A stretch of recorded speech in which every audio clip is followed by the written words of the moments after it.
সুখবর, আলহামদুলিল্লাহ সংযুক্ত আরব আমিরাতের ভিসা চালু হয়ে গেছে। আপনারা চাইলে বাংলাদেশ থেকে সংযুক্ত আরব আমিরাতে এমপ্লয়মেন্ট ভিসায় আসতে পারবেন। এই ধরনের একটা নিউজ করতেছে বিভিন্ন ট্রাভেল এজেন্সি এবং কিছু ইউটিউবাররা।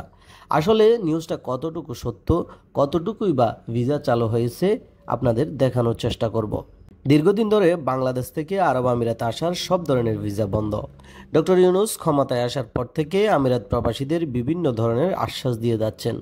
সম্প্রতি কিছু ট্রাভেলস এবং কিছু ইউটিউবাররা ঢালাওভাবে প্রচার করতেছে আমিরাতে ভিসা ওপেন করে দিছে, বাংলাদেশিরা চাইলে আসতে পারবে।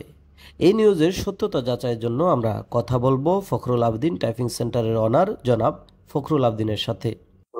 আসলে এই যে নিউজটা ছড়ানো হচ্ছে সেখানে আংশিক সত্য, আর বেশিরভাগ ক্ষেত্রে এটা মানে অসত্য কথা, মিথ্যা কথা। আর কিছু ভিসা দেখানো হচ্ছে যেটা হচ্ছে ফেক, আর কিছু ভিসা বের হচ্ছে যেটা হচ্ছে আগে লেবার পেমেন্ট করা। তাছাড়া অন্য কোনো ভিসা হচ্ছে না।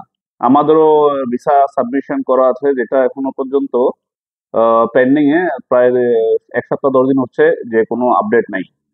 তো এভাবে ঝুলে আছে। তবে কিছু কিছু ভিসা হচ্ছে যেগুলো আগে থেকেই লেবার অ্যাপ্রুভাল করা ছিল, যেগুলো হাই প্রসেসিং ভিসা, ওগুলোই। জনাব আবদিন জানান, যে ভিসাগুলো প্রচার করে মানুষকে দেখানো হচ্ছে সেই ভিসাগুলো অনেকটা ফেক ভিসা।